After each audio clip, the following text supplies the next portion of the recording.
আমাদের সবসময় মানে ধামে যেতে গেলে সেই ধাম সম্বন্ধে তার প্রত্যেকটা জায়গার কি লীলা সেইগুলোও জানতে হবে। তো ঘরে বসি প্রভু করে নাম সংকীর্তন, অদ্বৈত আসিয়া করে প্রভুর পূজন। এবার মহাপ্রভু কি করেন না, এই হরিদাসকে দর্শন করে তিনি গম্ভীরা মন্দিরে এসে নিজে ভগবানের যে লীলা আদি সেগুলো কীর্তন করেন। আর অদ্বৈত প্রভু তিনি এই মহাপ্রভুর পূজা করেন এসে। সুগন্ধি সলিলে করে পাদ্য আচমন, সর্বঙ্গে লেপিল প্রভুর সুগন্ধি চন্দন। তারপরে তিনি কি করে সমস্ত পাদ্য অর্ঘ্য আদি সব দান করেন, আর সমস্ত সুগন্ধি চন্দন সেগুলি ভগবানের অঙ্গে লেপন করেন। গলায় মালা, মাথায় দিল তুলসী মঞ্জরি, জোড় হাতে স্তুতি করে পদে নমস্করি। তারপরে তিনি কি করেন না, তিনি মালা ভগবানের গলায় পরিয়ে দেন, আর তুলসীর যে মঞ্জরি যুক্ত দুটি পাতাযুক্ত মঞ্জরি ভগবানের কিন্তু অত্যন্ত প্রিয়। আমরা তুলসী পাতা দিয়ে ভগবানের সেবা করি ভালো, কিন্তু অত্যাধিক তিনি এই মঞ্জরিযুক্ত তুলসীপত্র দিলে খুব খুশি হয়। তো তার অদ্বৈত প্রভু তার গৃহে যে মদন গোপাল বিগ্রহ আছে সেই বিগ্রহে তিনি সেবা পূজা আদি করেন। পূজা পাত্রে পুষ্প তুলসী শেষ যে আছিলা, তা সব লইয়া আচার্য পূজা কইলা। এরপর তিনি কি করলেন, তার পাত্রে যা ফুল তুলসী অবশিষ্ট ছিলেন সেগুলিও সব ভগবানের নিবেদন করলেন। গলায় মালা, পূজার সেই সেবসী নমস্ত হস্তে এই মন্ত্র পড়ে, মুখবাদ্য করে প্রভু হাসে আচার্যেরে। এইভাবে যখন অদ্বৈত আচার্য প্রভু মহাপ্রভুকে সেবা যত্ন আদি করছেন, তখন মহাপ্রভু অত্যন্ত আনন্দিত হয়েছেন এবং তিনি হাসছেন। তন্ত্রোক্ত একটা মন্ত্র, রাধে কৃষ্ণ রমে বিষ্ণু, শীতে রাম শিবে শিব, যাসি শাসি নমনেত্তম সহসী সহসী নমস্ততে। বলছেন, হে রাধে, হে কৃষ্ণ, হে লক্ষ্মী, হে বিষ্ণু, হে সীতে, হে রাম, হে শিব, হে পার্বতী, তুমি যাহা হও তাহা হও, তোমাকে নিত্য নমস্কার করি। আমি যেন, আমার মন যেন তোমার প্রতি সদা নতমস্তক থাকে। এইভাবে অদ্বৈত প্রভু ভগবানকে সেবা আদি করছেন। এই মতো অন্যে অন্যে করে নমস্কার, প্রভুকে নিমন্ত্রণ আচার্য করে বারবার। তারপর এই অদ্বৈত আচার্য তিনি কী করলেন, তিনি নমস্কার প্রণাম আদি করে তারপরে এবার ভক্তগণ তারাও সবাই বরবার প্রণাম আদি করলেন। আরতির পরে সবাই যেমন প্রণাম করে সেরকম প্রণাম আদি করার পরে তারপরে অদ্বৈত আচার্য তিনি সমস্ত ভক্তদের নিমন্ত্রণ করলেন। আচার্যের নিমন্ত্রণ আশ্চর্য কথন, বিস্তারিয়া বর্ণিয়াছে দাস বৃন্দাবন। তো বৃন্দাবন দাসের চৈতন্য ভাগবতে আমরা এই নিমন্ত্রণের আখ্যান আমরা বিস্তারে জানতে গেলে ওখান থেকে আস্বাদন করতে হবে।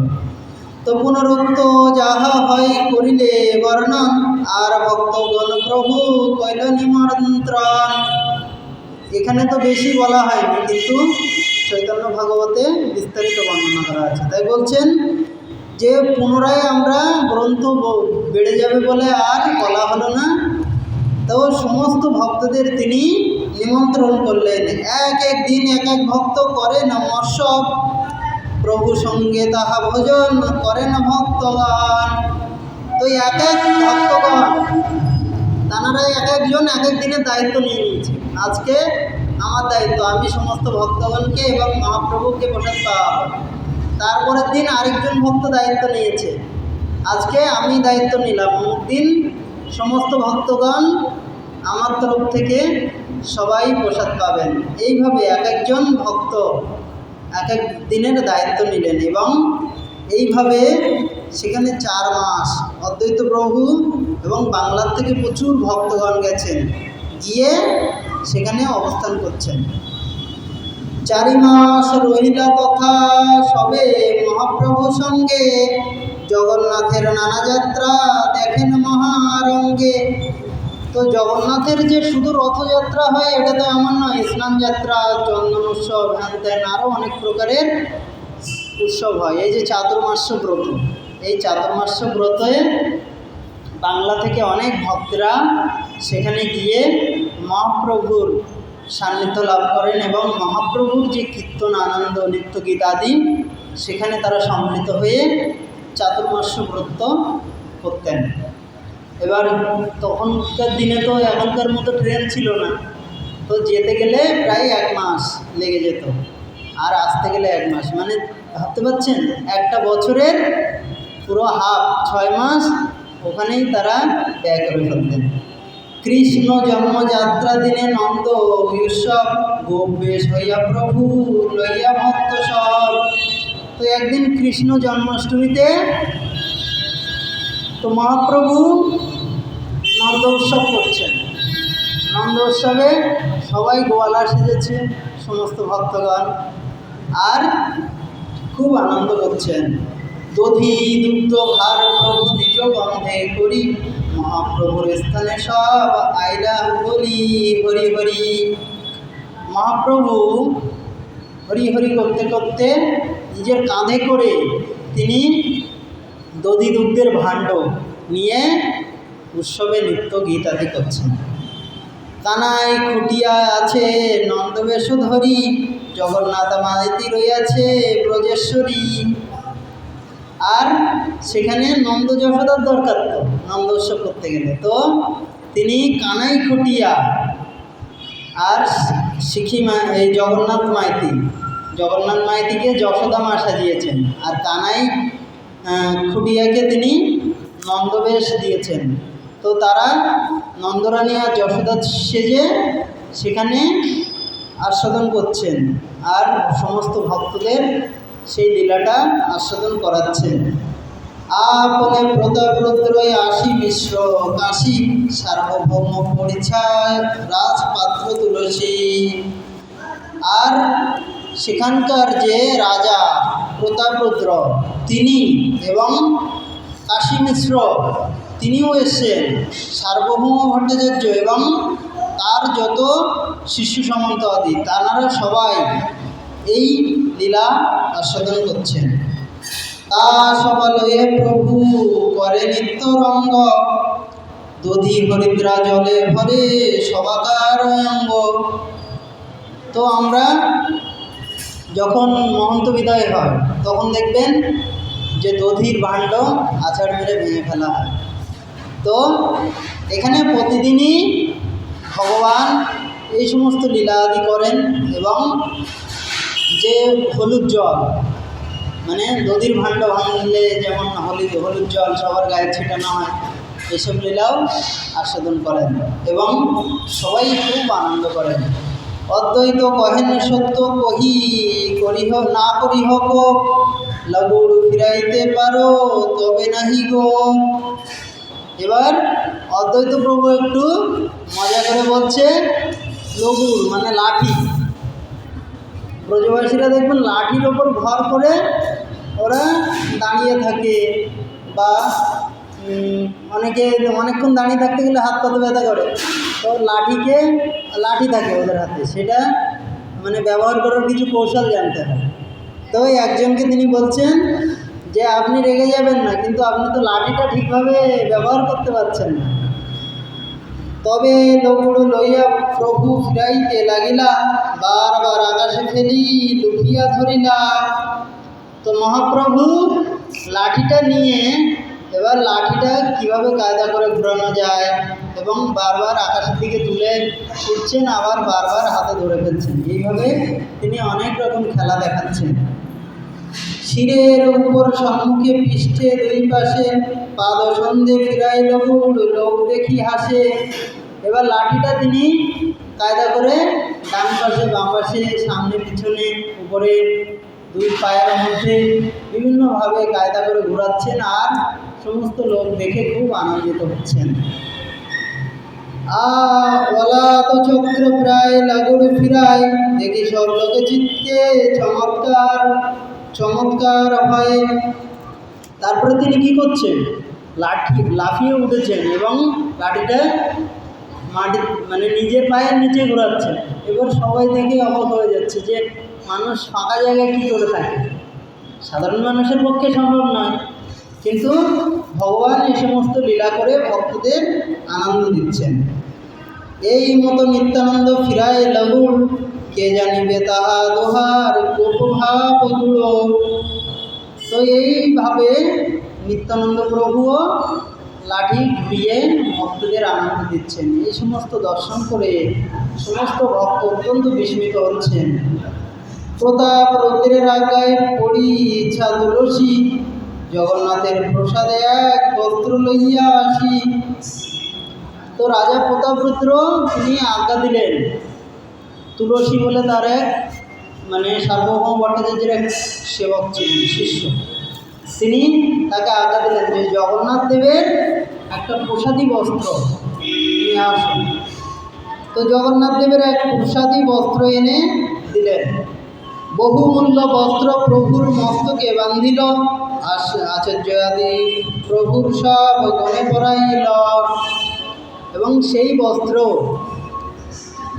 তো প্রভু কী করলেন, নিজের মাথায়, অনেকে ফেটি বাঁধতে দেখেছেন না কোনো র্যালিতে যাওয়ার সময়, বা কেউ যদি 84 ক্রোশ পরিক্রমা করেন ওখানে দেখবেন ব্রজবাসীরা দেয়, তো ওইগুলো কপালে বাঁধে।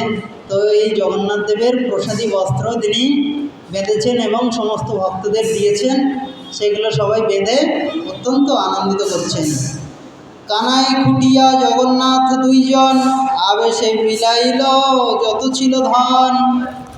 আর এই কানাই খুটিয়া আর এই জগন্নাথ, এনারা তো কি নন্দরাজ আর মা যশোদা। তো এনাদের কি দায়িত্ব, সমস্ত যারা গবগণ সেজেছেন তাদের সবাইকে, তাদের কাছে যত অর্থ আদি ছিল সব তারা গবগণকে দান করছেন।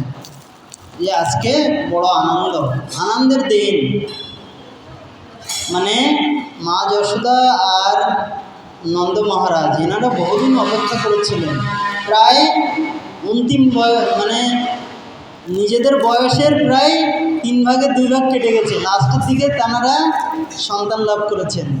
তো অনেক দিন ভগবান তাদের অপেক্ষা করেছেন, স্বয়ং ভগবান আসবেন। তার মানে প্রত্যেকটা ব্যক্তির ভক্তি জীবনে অনেক প্রকার বাধা বিপত্তি আসতেই পারে, সুতরাং ধৈর্য ধরে ভগবানের প্রতি সুদৃঢ় বিশ্বাস নিয়ে আমাদের এই ভক্তিপথে নিজেকে সুদৃঢ়ভাবে টিকিয়ে রাখতে হবে। তবেই তো আপনি গিয়ে সেই মানে আমরা এই জড়জগতিক দেহ দিয়ে ভগবানের দুষ্প্রাপ্য সেই চিন্ময় দেহ পাব। তাহলে আমরা একটা সাধারণ চাকরি বাকরি পেতে গেলে কেমন কষ্ট করতে হবে, আর আমরা চিন্ময় জগতের কোনো কিছু প্রাপ্ত করতে চাই তাহলে আমাকে তো কঠোর পরিশ্রম করতে হবে, এবং তাছাড়া আমাদের অনেক প্রকার কষ্টকে অতিক্রম করতে হবে। একটা সোনা, তাকে কোনো স্বর্ণকার যদি কিনতে চায় সে আগে কি করে কষ্টিপাত্রে ঘষে দেখে যে কতটা কি সোনা আছে না আছে, আবার অ্যাসিড দিয়ে দেখে, তাহলে সেই সোনাকে বিশুদ্ধ করতে গেলে 5 বার তাকে পোড়ানো হয়। আর আমাদের মতো কাম ক্রোধ লোভ মোহ ষড় দোষযুক্ত ছিদ্রযুক্ত আমরা কত কত জন্মে কত কত পাপ আচরণ আদি করেছি, তো সেইগুলোকে ভগবান তো সংশোধন করার জন্য বিভিন্ন প্রকার বিভিন্ন কিছুর সম্মুখীন তো হতেই হবে। তো সমস্ত কিছুকে আমরা অতিক্রম করে সুদৃঢ়ভাবে যদি আমরা ভক্তি পথে টিকে থাকতে পারি, তাহলে আমরা এই জন্মেই ভগবত ধামে যাওয়ার অধিকারী হয়ে যাব। আর যদি আমরা ফেলিওর হয়েও যাই, তাহলে আমরা আবার সেই ভরত মহারাজের মতো কোনো একটা হরিণে আসক্ত হয়ে পড়েছিল, তো সেরকম আমরা যদি কোনো প্রকার হরিণরূপী কোনো প্রকার কিছুতে যদি আসক্ত হয়ে পড়ি, তাহলে আমাদের আরও কয়েকটা জন্ম লেগে যাবে, কিন্তু ভগবত ধামে আমরা ঠিক যাবই। কেন না, এটাই হচ্ছে নিয়ম যে ভক্তি জগতে কেউ যদি একবার আসে, তার যে এই যে চিন্ময় সম্পদ, আপনি যদি একবার হরিনাম করেন, এই যেটুকু সম্পদ আপনি রক্ষিত করলেন, এর কোনো ক্ষয় হয় না। আপনি আপনার ব্যাংকে হয়তো টাকা রেখে দিলেন, অনেক দিন লেনদেন করেন না, তখন আপনাকে আবার KYC দিয়ে চালু করতে হবে। কিন্তু আপনি যদি ভক্তি পথ থেকে বিচ্যুত হয়েও যান, তো আপনাকে কয়েক জন্ম আবার একটু অপেক্ষা করতে হবে ঠিকই, কিন্তু ভক্তি পথে আপনি আবার পুনরায় স্থাপিত হবেন। আপনি যদি এই জন্মে হয়তো এমন গৃহে থাকলেন যেখানে ভক্তিপথ অবলম্বন করে চলাটা খুব কষ্টকর, কিন্তু আপনি সঠিকভাবে ভগবানের বিভিন্ন প্রকার সেবা পূজা আদি বা ভজন আদি করতে পারছেন না, কিন্তু ভগবান কৃপা করে আপনাকে পরবর্তী এমন জন্মে এমন জায়গায় পাঠাবে, এমন পরিস্থিতিকে আপনাকে রাখবে যে পরবর্তী যে সময়টা আপনার জন্য খুব ভালো হবে। ভক্তি জীবনের এটাই হচ্ছে সবচেয়ে ভালো দিক, যে আমরা ধরলাম আমরা খুব কামী প্রকৃতির মানুষ, আমরা খুব লোভী, বিভিন্ন কিছুতে সহজে আসক্ত হয়ে পড়ি, কেননা আমাদের কোটি কোটি জন্মের এই যে অভ্যাসটা থেকে গেছে। তো এটা আমরা ধরেন আমরা ত্যাগ করতে পারলাম না, তাহলেও আমাদের ভালো গতি হবে। কিন্তু যদি আমরা ত্যাগ করতে পারি, তাহলে আমরা এই জন্মেই ভগবত ধামে যেতে পারবো। তাহলে এর চেয়ে ভালো কিছু, গুজরাটিরা দেখবেন সবচেয়ে ভালো ভালো ব্যবসায়ী হয়, তো ওনারা একটা কথা বলে যে আমি যদি 10 টাকা লাগিয়ে আমি যদি কোটি টাকা মুনাফা করতে পারি, তাহলে আমি সেই ব্যবসাটাই করব। তো আপনি যদি গুজরাটে কোনো দিন যান, দেখবেন যে ওখানকার 70% মানে 70% মানুষ নিরামিষাশী, এবং রোগ ব্যাধি খুবই কম, এবং তারা কেউ কাউকে দেখা হলে জয় শ্রীকৃষ্ণ ভগবানের নাম বলে। আর আমরা পশ্চিমবঙ্গবাসীতে 1%, মানে 1% মানুষ ভগবানের প্রসাদাদি পায়, তাও আবার সবাই পায় না, অনেকে তো এমনি নিরামিষ খায়, অনুকূল ঠাকুরের বা আরও বিভিন্ন মতপথের যারা আছে। তো 1% মানুষ, আর সেখানে কত 70% মানুষ, তার মানে বুঝতে পারছেন কতটা আমরা পিছিয়ে আছি। তো এই পিছানোর কারণ কি না, পিছানোর কারণ হচ্ছে আমরা আমাদের যে পারিপার্শ্বিক অবস্থা, বা আমরা নিজে সঠিকভাবে আচরণ করলে দেখবেন, আমি যদি বাড়িতে ভক্ত হই, আমি যদি মালা করি, তো আমার ফ্যামিলিতে যারা আছে তারা অটোমেটিক আমি যে মালা করছি সেই যে ভগবানের কৃপা কিছু হলে তো পাচ্ছি, সেই কৃপার প্রভাবে তারাও দেখবেন ধীরে ধীরে ধীরে ধীরে পরিবর্তন হতে শুরু করবে। বসিরহাটের একটা মাতাজি ফোন করেছে, তার খুব ইচ্ছা যে আমি ভগবানকে ভোগ লাগাবো আর প্রসাদ পাবো। বিভিন্ন এখন তো দেখবেন ফোনের মধ্যে বিভিন্ন বড় বড় বৃন্দাবনের বড় বড় সাধু সন্ত মহারাজ, তাঁরা বিভিন্ন শাস্ত্র কথা আদি, ভগবত গ্রন্থ আদি, ভক্তি গ্রন্থ, ভক্তিমূলক যত প্রকার গ্রন্থ আদি তাঁরা পাঠ করে শ্রবণ করান। তো তাঁরা সেখান থেকে শুনেছে, শুনে তার মনে এরকম একটা কৃপা চলে এসছে শুনতে শুনতে, যে আমি ভগবানকে ভোগ লাগিয়ে প্রসাদ পাবো। কিন্তু আমার স্বামীটা এইসব করলে খুব বাধা দেয়। তো এরকম কমপ্লেন করেছে আমাদের কাছে, কি করব, কি করা যায় প্রভু বলেন।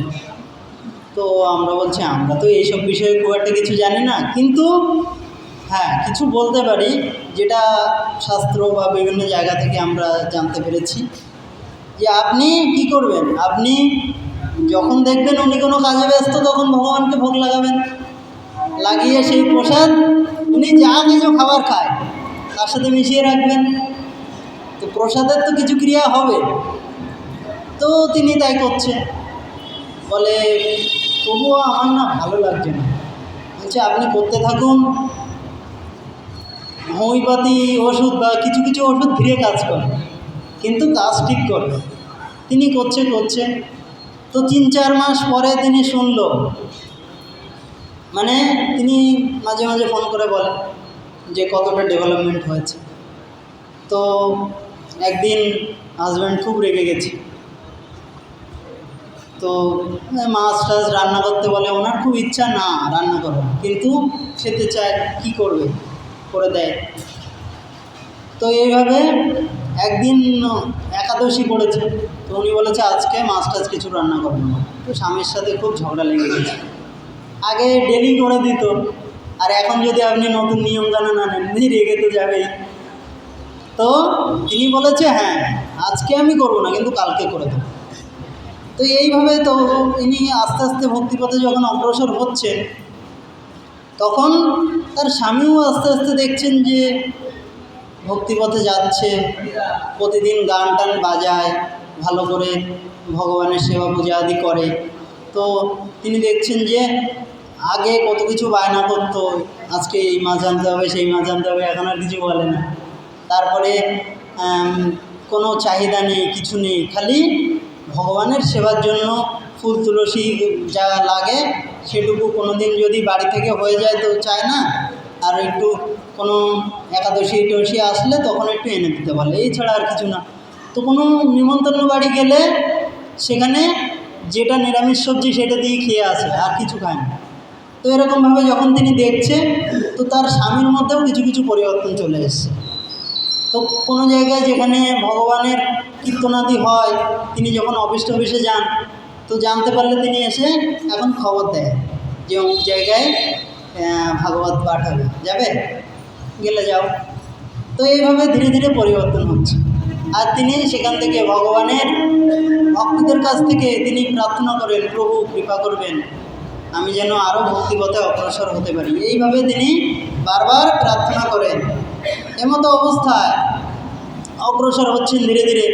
আর তিনি আস্তে আস্তে নিজে তো প্রসাদভোজী হয়েছেন এবং সম্পূর্ণভাবে বাইরের যে বিভিন্ন পাত্রে রান্নাবান্না আদি সব ত্যাগ করে দিয়েছেন। স্বামীর কাছে বলেছে আমাকে নতুন গ্যাস ট্যাস এনে দিতে হবে। তো তার স্বামী আস্তে আস্তে যখন ভক্তিপথে দেখছে যে ঠিক আছে, সব আস্তে আস্তে জানতে জানতে ডেভেলপমেন্ট হয়ে গেছে। 1 বছর পরে শুনতে পেলাম তার স্বামীও প্রসাদভোজী হয়ে গেছে। এখন স্বামী স্ত্রী দুজনেই প্রসাদভোজী। তার 3 মেয়ে, 3 মেয়ের মধ্যে আরেকটা মেয়ে জামাইও প্রসাদভোজী হয়ে গেছে। তাহলে চিন্তা করেন, একটা মানুষ তিনি সিদ্ধান্ত নিয়েছে যে আমি ভক্তিপথে নিজেকে অগ্রসর করব। তাহলে জয় জয় নিতাই গৌর প্রেমানন্দে হরি বল ধ্বনি।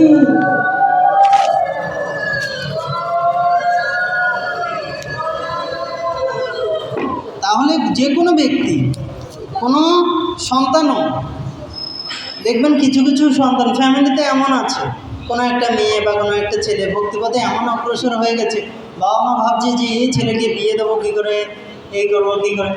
আরে আপনি অত টেনশন করছেন কেন? টেনশন করার জন্য আছে একজন, তিনি পালনকর্তা, তিনি নয় তার অংশ অংশ অংশ, মানে তার অংশ হচ্ছে নিত্যানন্দ, নিত্যানন্দের অংশ হচ্ছে মহাবিষ্ণু, মহাবিষ্ণুর অংশ হচ্ছে গর্ভদোষায়ী বিষ্ণু, গর্ভদোষায়ী বিষ্ণুর অংশ হচ্ছে ক্ষীরোৎসাহী বিষ্ণু।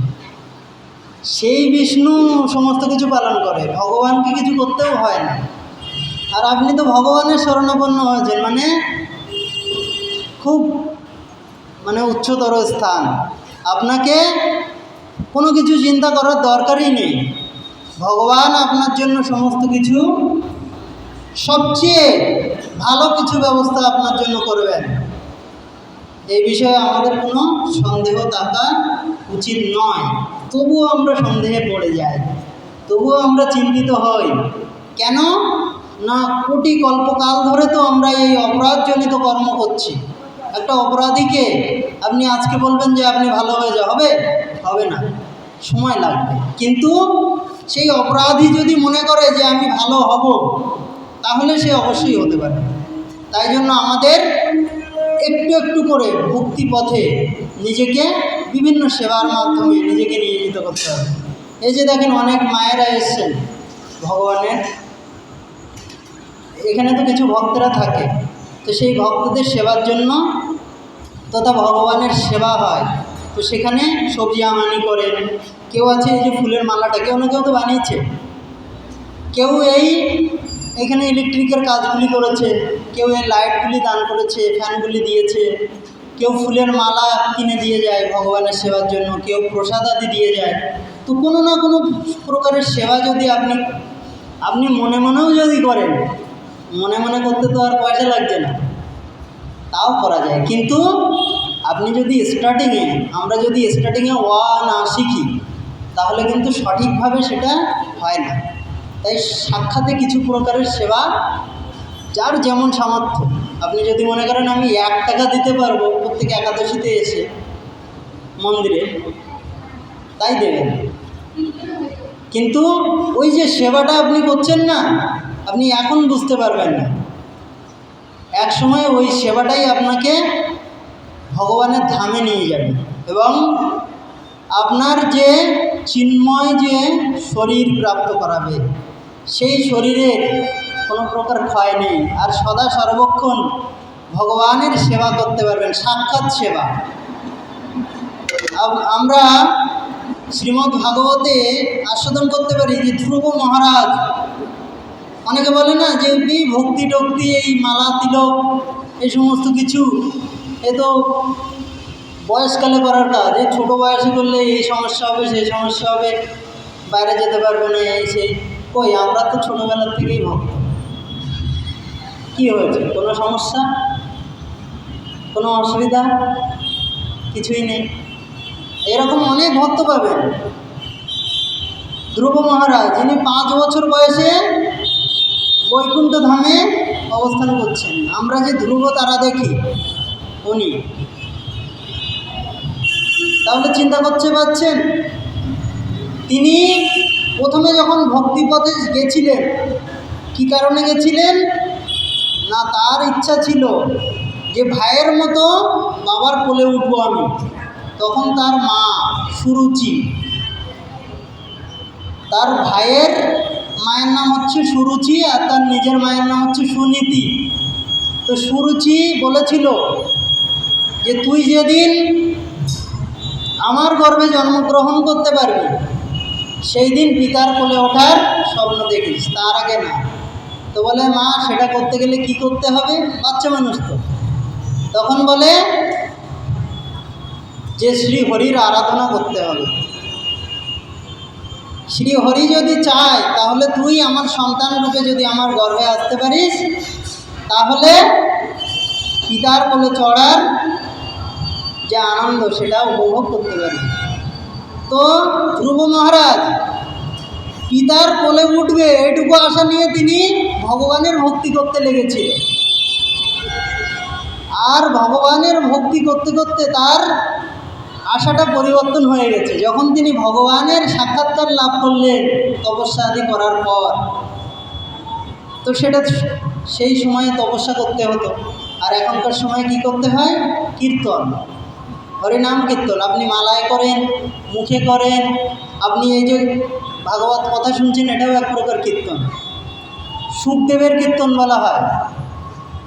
ভগবানের গুণ রূপ লীলা এই সমস্ত, বা জন্মবৃত্তান্ত, তার ধামের কথা, তার ভক্তের কথা, কোনো কিছু যদি আমরা শ্রবণ কীর্তন আদি করি, এটাও এক প্রকারের কীর্তন। তো এই শ্রবণ আর কীর্তন ভক্তিপথের প্রথম সিঁড়ি হচ্ছে নববিধার ভক্তি প্রথম ধাপটি হচ্ছে শ্রবণ। কান দিয়ে আমাদের মস্তিষ্কে যে শব্দগুলো যায় সেই শব্দগুলো দিয়েই তো, কেউ যদি বলে যে পুলিশ অফিসার, তখন আমাদের মস্তিষ্কে কোনো পুলিশ অফিসারের ছবিটা ভেসে ওঠে। যখন আমরা হা গৌর হা নিতাই বলি, তখন আমরা বিভিন্ন জায়গায় আমরা যে ভগবানের যে বিগ্রহাদি চিত্রপটাদি যা দর্শন করেছি সেইগুলো আমাদের মস্তিষ্কের মধ্যে চিত্তে উদ্ভাসিত হয়। তো ঠিক তদ্রূপ আমরা যদি ভগবানের কথামৃত আদি শ্রবণ করতে পারি, তাহলে কি হবে, এই যে কান দিয়ে আমাদের মস্তিষ্কের মধ্যে গেল, তাহলে আমাদের চিত্তে সেটি উদ্ভাসিত হবে এবং আমরা সেটা নিয়ে চিন্তা ভাবনা আদি করব। সেই জন্যই তো আমাদের এত শ্রবণ কীর্তন, লাইট ফ্যানের নিচে বসে এত কিছু, বাড়ি থেকে কষ্ট করে এখানে আসা, তাই না? তো এটাই আমাদের জীবনকে পরিবর্তন করতে পারে এবং এই পথকে আমরা অবলম্বন করে ধীরে ধীরে ধীরে ধীরে নববিধা ভক্তির একদম অন্তিম পর্যায়ে যেদিন পৌঁছে যাব, সেই দিন আমরা আমাদের আর আমরা তখন সাধক দেহ থেকে সিদ্ধ দেহে পৌঁছে যাব। তাই জন্য নরোত্তম ঠাকুর মহাশয় একটা পদ লিখেছেন, সাধকে ভাবিবে যাহা সিদ্ধ দেহে পাবে তাহা, পক্ষ অপক্ষ মাত্র সে বিচার। মানে একটা গাছে, ধরেন আম গাছই ধরলাম, তো একটা গাছে প্রথমে কি হয়, যখন সময় হয় তখন দেখবেন আমের মুকুল হয়। তো মুকুল হওয়ার পর কি হয়, আস্তে আস্তে একটা ছোট্ট আম হয়, যেটা আমরা ভালো করে চোখেও দেখতে পাই না। তারপর সেই আমটা বিভিন্ন গাছের যে পৌষ্টিক তত্ত্ব আদি পেতে পেতে সেটা আস্তে আস্তে বড় হয় এবং সেই আম আস্তে আস্তে পূর্ণাঙ্গ রূপ নেয়। এই পূর্ণাঙ্গ রূপকে আমরা কি বলি, কাঁচা আম, তাই তো? এই কাঁচা আম দিয়ে আমরা কি করি, বাজার থেকে কিনে এনে সেটা ভালো করে ধুয়ে আমানি আদি করে ভগবানের জন্য চাটনি বানাই। কিন্তু ওই আমটা যদি আরও কিছুদিন গাছে থেকে যায়, তাহলে কি হবে, সুন্দর পরিপক্ক হবে। কিন্তু গাছে যদি আম ওই অবস্থায় থেকে যায়, তাহলে কি হবে, বিভিন্ন ঝড় ঝামটা বা কোনো লোকের যদি দৃষ্টিতে চলে আসে, কেউ ইট মারবে, কেউ লাঠি দিয়ে নাড়া দেবে, দিয়ে আমটা পেড়ে নিয়ে চলে যাবে, আর অসময়ে পড়ে গেলে কি হবে, পাকা আম আর আপনি আস্বাদন করতে পারবেন না। সেই জন্য এই ভক্তিকে অষ্টগোস্বামীগণ তাঁরা বলেছেন, এই ভক্তিকে ভালো করে যত্নে গোপনে আপনাকে বাড়াতে হবে।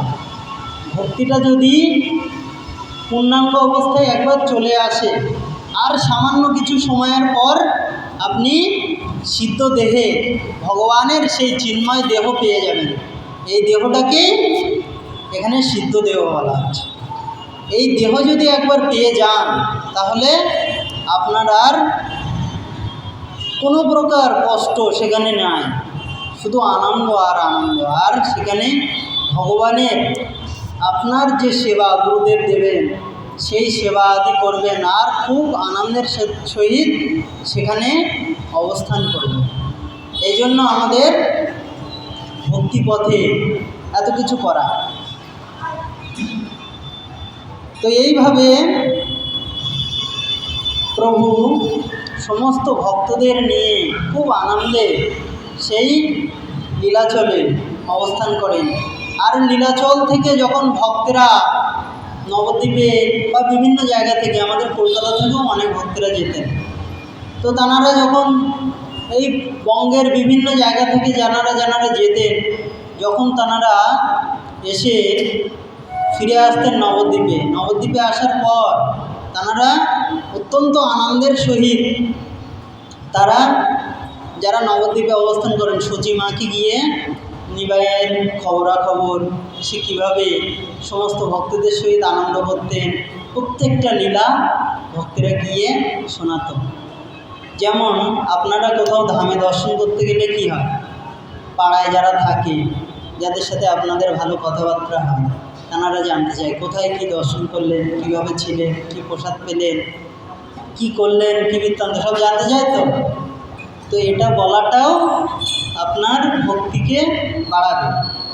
বলে না যে যারা পড়াশুনো করে তারা যদি কোনো বাচ্চাকে পড়ায় তাহলে তার বিদ্যা কমে না, ওটা আরও বাড়ে, তার জ্ঞানটা বাড়ে। সেরকম আপনি যদি এখানে যা শুনলেন সেটা যদি কাউকে গিয়ে গল্প করেন বা বলেন, তাহলেও আপনার ভক্তি বাড়বে। আপনি ভগবানের কোনো প্রকার সেবা করলেন, এটা করাও মানে আপনি সাক্ষাতে ভগবানের সেবা করছেন, সেটা তো অবশ্যই খুবই ভালো কথা। আর আপনি যদি এটাও করেন, এটাও এক প্রকারের সেবা। তাই বলছেন, এই মতো অন্যে অন্যে করে নমস্কার, প্রভুকে নিমন্ত্রণ আচার্য করেন বারবার। তো এই সার্বভৌম ভট্টাচার্য তিনি বারবার নিমন্ত্রণ করছেন, আর সমস্ত ভক্তরা একে অপরকে প্রণাম আদি করছেন। পুনরুক্ত হয় তাহা করিলে বর্ণন, আর ভক্তগণ প্রভু কইলে নিমন্ত্রণ। জানারা যেসব ভক্তগণ নতুন এসছে তাদেরকে, তারা তো বিষয়টা জানে না, তো তাদেরকে আবার নতুন করে বারবার নিমন্ত্রণ করছেন। এক এক দিন এক এক ভক্ত করেন মহোৎসব, প্রভু সঙ্গে তাহা করেন ভোজন ভক্ত সব। এবার মহাপ্রভুর ওই সমস্ত লীলা আদি দর্শন করেন, আর সবাই ভক্তের সাথে ভোজন আদি করেন। 4 মাস রহিলা সবে প্রভুর সঙ্গে, জগন্নাথের নানা যাত্রা দেখেন মহারঙ্গে। এইভাবে তাঁরা অবস্থান করছেন। পরম আবেশে প্রভু আইলেন নিজ ঘর, এই মতো রঙ্গ করে গৌরঙ্গ সুন্দর। এইভাবে প্রতিদিন কোনো না কোনো নতুন নতুন লীলা করেন। তো ভগবানের ভক্তগণ সেই সমস্ত লীলা আদি শ্রবণ দর্শন আদি করে খুব আনন্দিত হয়। বিজয় দশমী লঙ্কা বিজয়ের দিনে, বানর সৈন্য হয় প্রভু লইয়ে নিজগণে। এইভাবে একদিন বিজয়া দশমী এসছে। তো বিজয়া দশমীতে কী করেছিল? রামচন্দ্র লঙ্কা বিজয় করেছিল না? তো রামচন্দ্রের কারা ছিল? সেনাগণ হচ্ছে বানর, বানর সৈন্য, হনুমান জাম্বমান আদি আর সমস্ত বানরদের সৈন্য। তো সেই বানর সৈন্যদের নিয়ে যেমনভাবে তিনি লঙ্কা বিজয়ে বিজয়ের যে ঘটনাটা, সেই ঘটনা তিনি আজকে সমস্ত ভক্তগণকে সব সাজিয়েছেন, সাজিয়ে তিনি আস্বাদন করাচ্ছেন। এইভাবে সুন্দরভাবে তিনি অবস্থান করছেন। হনুমান আবেশে প্রভুর বৃক্ষ শাখা লইয়া, লঙ্কা গড়ে চড়ি ফেলাও ভাঙিয়া। তাহারে রাবণ প্রভু করে ক্রোধ বেশে, জগন্মাতা হরে পাখি মারে মুসব অংশে। আর একজনকে রাবণ সাজিয়েছে, সাজিয়ে রাবণকে যেভাবে ভর্ৎসনা আদি করেন সেইভাবে তিনি সেই ভক্তকে ভর্ৎসনা করছেন। গোসাইয়ের আবেশ দেখি লোকে চমৎকার, সব লোক জয় জয় করে বারবার। এ মতো রথযাত্রা দেখি দীপাবলি, উত্থান দ্বাদশী যাহা দেখিল সকলি। একদিন মহাপ্রভু নিত্যানন্দ লইয়া, 2 ভাই যুক্তি কইল নিভৃতে বসিয়া। কিবা যুক্তি করে দোহা কেহ নাহি জানে, ফলে অনুমান শেষে করে ভক্তগণে।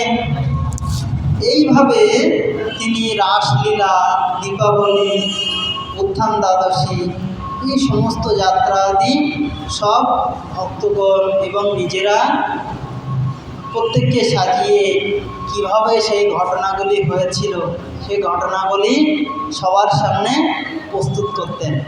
আর সমস্ত ভক্তগণ আমরা কি করি, কোনো কিছু যদি আমরা শুনি তাহলে আমরা সঠিকভাবে মনের মধ্যে ফুটিয়ে তুলতে পারি না। কিন্তু আমরা যদি সেটার ভিডিও দেখি তাহলে আমাদের মনে একদম চেপে যায়, তাই না? তো ঠিক তদ্রূপ তো ভগবানের ভক্তরা এইভাবে সেজে অভিনয় করতেন, তো সেটা দেখে সমস্ত ভক্তদের মনে একদম স্পষ্ট চিত্তে ধরা পড়ে যেত একদম যে এরকম ঘটনাগুলি হতো।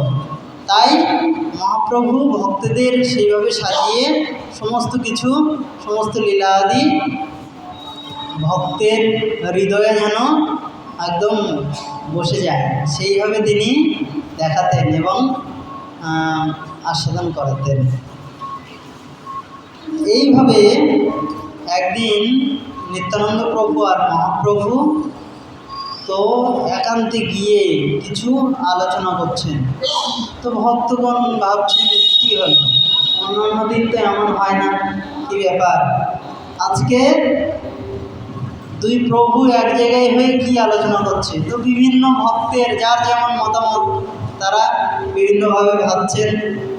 তারপরে তবে মহাপ্রভু সব ভক্ত বলাইল, গৌড়দেশ চলে সবে বিদায় করিল।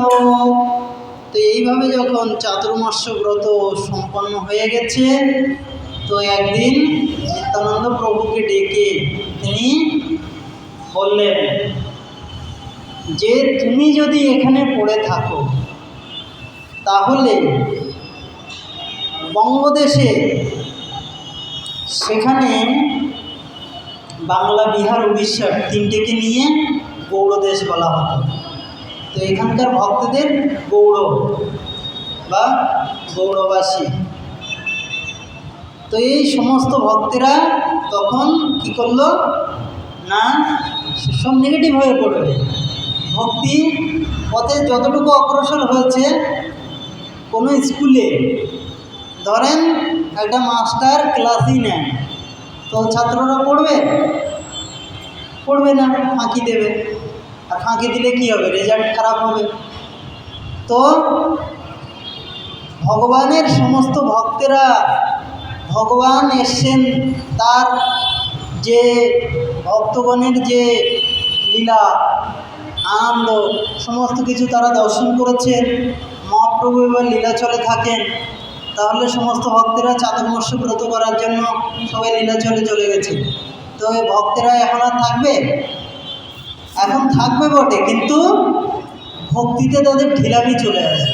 তাই নিত্যানন্দ প্রভুকে তিনি আজ্ঞা দিলেন যে তুমি চলে যাও এবং সমস্ত ভক্তগণকে নিয়ে যাও, সাথে করে নিয়ে গিয়ে আবার পুনরায় প্রচার প্রসার আদি করো। তাহলে সমস্ত জীব আবার ভক্তিপথে উৎসাহ পাবে এবং তারা ভক্তিপথ হচ্ছে খুব সহজে ভগবানকে পাওয়া যায়। 8 প্রকার পন্থা আছে, তার মধ্যে খুব সহজ, আনন্দদায়ক এবং অত্যন্ত সাধকগণের পক্ষে অত্যন্ত আনন্দদায়ক বিষয়। কেননা আপনি অন্য যতগুলো পদ্ধতি আছে সেই সব পদ্ধতিতে যদি ভগবানের আরাধনা করতে যান, তাহলে কি হবে না, আপনাকে অনেক কষ্ট, অনেক কিছু সহ্য করতে হবে। কিন্তু ভক্তিপথ এমন একটা পথ, যে পথে আপনি নিজে তো আনন্দ পাবেন, আপনি আনন্দিত হয়ে ভগবানের সেবা আদি করতে পারবেন, আবার ভগবান ধামেও যেতে পারবেন। এই জন্য অন্য পথের তুলনায় ভক্তি পথে ভক্তের সংখ্যাও অধিক এবং খুব সহজলভ্য। শুধু নিঃশ্বাসের ওপর ভর করে ধ্রুব মহারাজ ভগবানের আরাধনা করতেন, গাছের পাতা আদি খেতেন। আমরা কি পারবো না। বিশেষ করে কলিযুগের তো অন্নগত প্রাণ, আমরা যদি অন্ন না পাই তাহলে আমাদের শরীরে বিভিন্ন প্রকার রোগ ব্যাধি চলে আসবে, আর আমরা দুর্বল হয়ে পড়বো। আর দুর্বল হয়ে গেলে কি বলবে যারা অভক্ত, তারা বলবে দেখো ভগবানের নাম করতো, মরেছে, রোগ হয়েছে, এই হয়েছে, সেই হয়েছে। সেই জন্য আমাদের শরীরকে সঠিকভাবে যত্ন করতে হবে, যাতে আমরা ভগবানের আরও বেশি বেশি করে কীর্তন, নাম এবং যতদিন বাঁচি ভগবানের সেবা করে যেতে পারি, তাহলে কোনো ভক্ত বলবে না যে ভক্তি করতে গিয়ে মরছে। কী বললাম বলতে পারলেন? সেই জন্য আমাদেরও একটু যত্ন করতে হবে নিজের শরীরকে। অনেকে কী আছে, কঠোর ব্রত করে, নিয়ম সেবার মাসে ব্রহ্মচারীদের মতো কঠোর ব্রত, এইটুকু অন্ন পায়, তাও ঘি দিয়ে একটা আলু সেদ্ধ দিই। এবার আপনি যদি ওটা খান আর গৃহস্থের মতো কর্মাদি করেন, তাহলে তো আপনার শরীর শেষ। সেই জন্য গৃহস্থের যতটা সামর্থ্য গৃহস্থের মতো পালন করুন। আপনি গৃহস্থ তো গৃহস্থের মতো পালন করুন, ব্রহ্মচারীদের মতো আচরণ করতে গেলে জীবন শেষ হয়ে যাবে। সেই জন্য হ্যাঁ, আপনি যতটা পারবেন, তাই বলে শরীর অসুস্থ হয়ে গেলে আপনি কিন্তু ভজন করতে পারবেন না। তখন আপনি যেখানে চিকিৎসা হতে যাবেন সেখানে কি খাওয়াবে ঠিক নেই। সেই জন্য ভক্তিপথে আপনাকে সঠিকভাবে এবং সুন্দরভাবে টিকে থাকতে গেলে যে পন্থাগুলি অবলম্বন করার দরকার সেগুলি করতে হবে। আপনি দেখা গেল নির্জলা ব্রত করছেন, প্রতি 15 দিন অন্তর একটা করে, আপনার দেখা গেল রক্তশূন্যতা হয়ে গেছে, মাথা টাথা ঘুরে, তখন ভগবানের প্রণাম মন্ত্রই ঠিক করে উচ্চারণ করতে পারবেন না, মনে করতে পারবেন না, তো প্রণাম করবেন কীভাবে? খালি মাথা ঢুকলাম, প্রণাম করলাম, হলো? হলো না। সেই জন্য শরীরকেও সুস্থ রাখতে হবে এবং ভজন সাধন সব কিছু মানে সমস্ত কিছু ব্যালেন্স করে চলতে হবে। আপনি দেখা গেল এত ভজন সাধন করেন যে আপনার ফ্যামিলি মেম্বাররা আপনার ওপর রেগে যাচ্ছে, এরকমও করলে হবে না। তাদের হয়তো খাবার দাবার ঠিক মতো বানিয়ে দিচ্ছেন না, অফিস টফিস সব বন্ধ হয়ে যাচ্ছে, এরকমও করলে হবে না। সমস্ত কিছু ব্যালেন্স করে চলতে হবে। ভগবানের কৃপা হলে দেখবেন তাদের মন পাল্টে যাবে। আমরা এরকম একটা ঘটনা দেখেছি জগাই মাথায়। তাঁরা এক দিনে কলসি কয়েক 7-8 কলসি করে মদ্যপান করত, কিন্তু নিতাই যাদের করুণায় তারা কি করলো না, তারা দেখবেন গঙ্গা নদীর পাশে যতগুলো ঘাট এখন দেখতে পাবেন, অধিকাংশ ঘাট এই জগাই মাথায় তৈরি করেছে। তো এক জগাই মাথায় ঘাটও আছে, ওদের নামেও ঘাট আছে। তাহলে চিন্তা করতে পারছেন, তৎকালীন সময়ে ওদের কাছে অর্থ ছিল অনেক, তো ওনারা বলছে যে আমরা কি করব, যখন একটু ভক্তিপথে অগ্রসর হয়েছে, মন পাল্টে গেছে, মদ্যপানাদি আর করে না, তো ওইটা করতে তো টাকা লাগতো। এবার এই টাকাটা কোথায় খরচ করবো, আমাদের কাছে অনেক টাকা আছে। তখন প্রভু আদেশ দিলেন যে তোমরা গঙ্গা নদীর পাশে ঘাট নির্মাণ করবে। ঘাট নির্মাণ করলে কি হবে, সাধারণ মানুষরা যেমন স্নান করবে, সেরকম ভক্তেরাও গিয়ে স্নান করবে। আর ভক্তেরা স্নান করলে, সাধারণ মানুষ গিয়ে স্নান করলে কি করে, ওখানে নিজের পাপটা ধুয়ে নিজে শুদ্ধ হয়ে আসে। আর ভক্তেরা স্নান করলে গঙ্গা দেবী শুদ্ধ হয়ে যায়। তাহলে বুঝতে পারছেন ভক্তের মহিমা কেমন। কোনো ভক্ত যদি এসে, ভক্ত ভাবছে আমি স্নান করছি, আমি শুদ্ধ হব, আর গঙ্গা দেবী ভাবে কি জানেন, আজকে একটা ভক্তের চরণধুলি পেয়েছি, আমি শুদ্ধ হব। বুঝলেন? এই জন্য কোনো ভক্ত যদি এই ঘাট দিয়ে গিয়ে গঙ্গা দেবীর জলে স্নান করে, বা কোনো পাত্র এনে জল তুলে নিয়ে যায় ভগবানের সেবার জন্য, তাহলে কি হবে না, যে ঘাট নির্মাণ করেছে সে কিছু কৃপা পাবে, ভগবান দেবে সেই কৃপা। সেই আদেশ যখন জগাই মাথায় পেয়েছে, তখন তাঁরা তৎকালীন সময়ে বহু ঘাট নির্মাণ করেছেন। এইভাবে তারা সেবা করতেন। তাহলে চিন্তা করুন যে ওনারা যদি অত পাপী থেকে, অত আসক্তি থেকে ভগবানের ভক্তিপথে এতটা অগ্রসর হতে পারে, তাহলে আমরা কেন পারব না?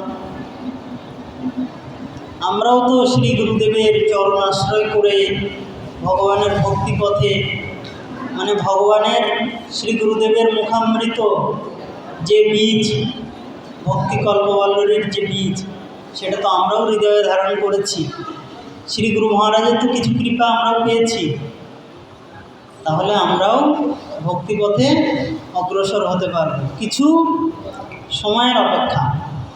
কিন্তু সেই সময়টা ব্যর্থ করলে হবে না। ভগবানের কথা, ভগবানের লীলা আপনি ফোনে শুনুন। আপনি বিনোদ বাবা, বৈষ্ণবপদ দাস বাবাজি, প্রেমানন্দ বাবাজি, আরও অনেক ভক্তদের কথা যখন আপনি সাক্ষাৎ সাধুসঙ্গ করতে পারছেন না, শোনেন। কিন্তু এই যে মন্দিরে আসছেন, সাক্ষাৎ বিগ্রহ দর্শন করছেন, সাক্ষাৎ সাধুসঙ্গ করছেন, এখানে যে সাধু সন্তরা আছে তাদের দর্শন হচ্ছে, তাদের শরীরে স্পর্শ হওয়া যে বাতাস আপনার শরীরে লাগছে, এর কিন্তু মাহাত্ম্য অনেক বেশি। জানি তাই।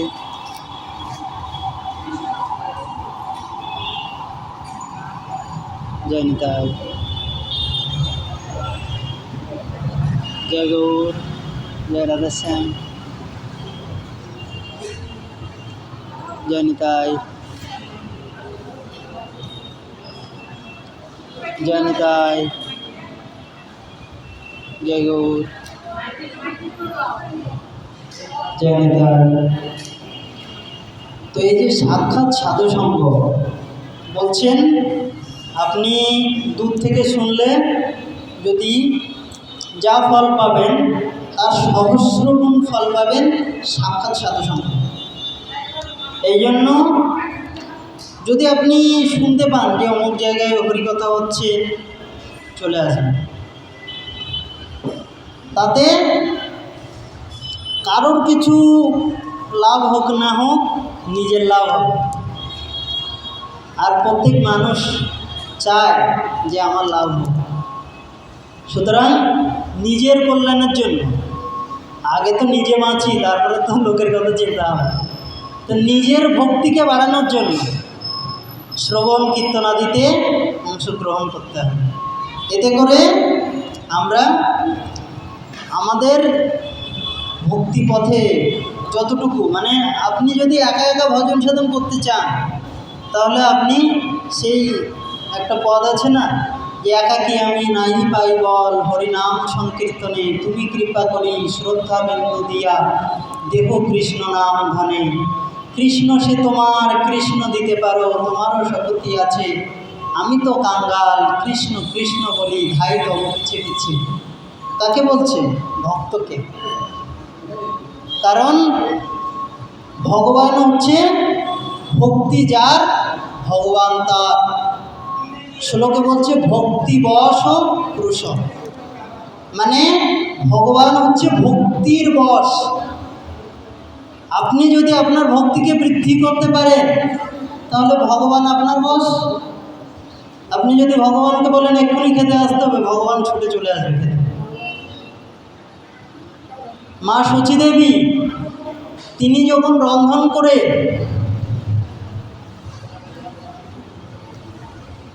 সমস্ত কিছু ভগবানের